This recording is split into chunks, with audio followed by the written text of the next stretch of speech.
Hey everyone, so I'm going to teach you how to make an American Girl doll desk out of boxes.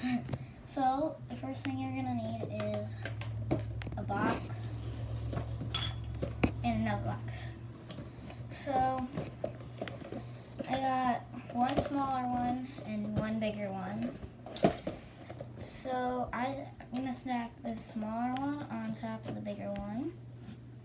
And then I'm going to put this over it so you don't see the top of it. And you can tape it or something. And then I'm going to put some accessories on it. I'm going to put this American Girl backpack. I'm just going to put it right there.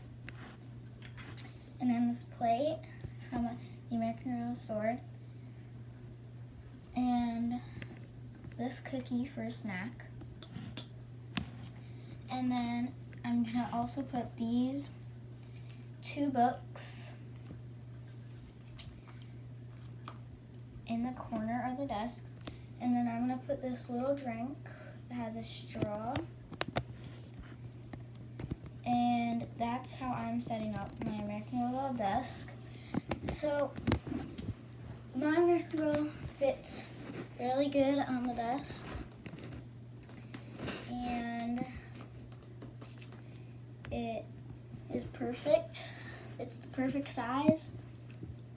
So, yeah. Bye for now.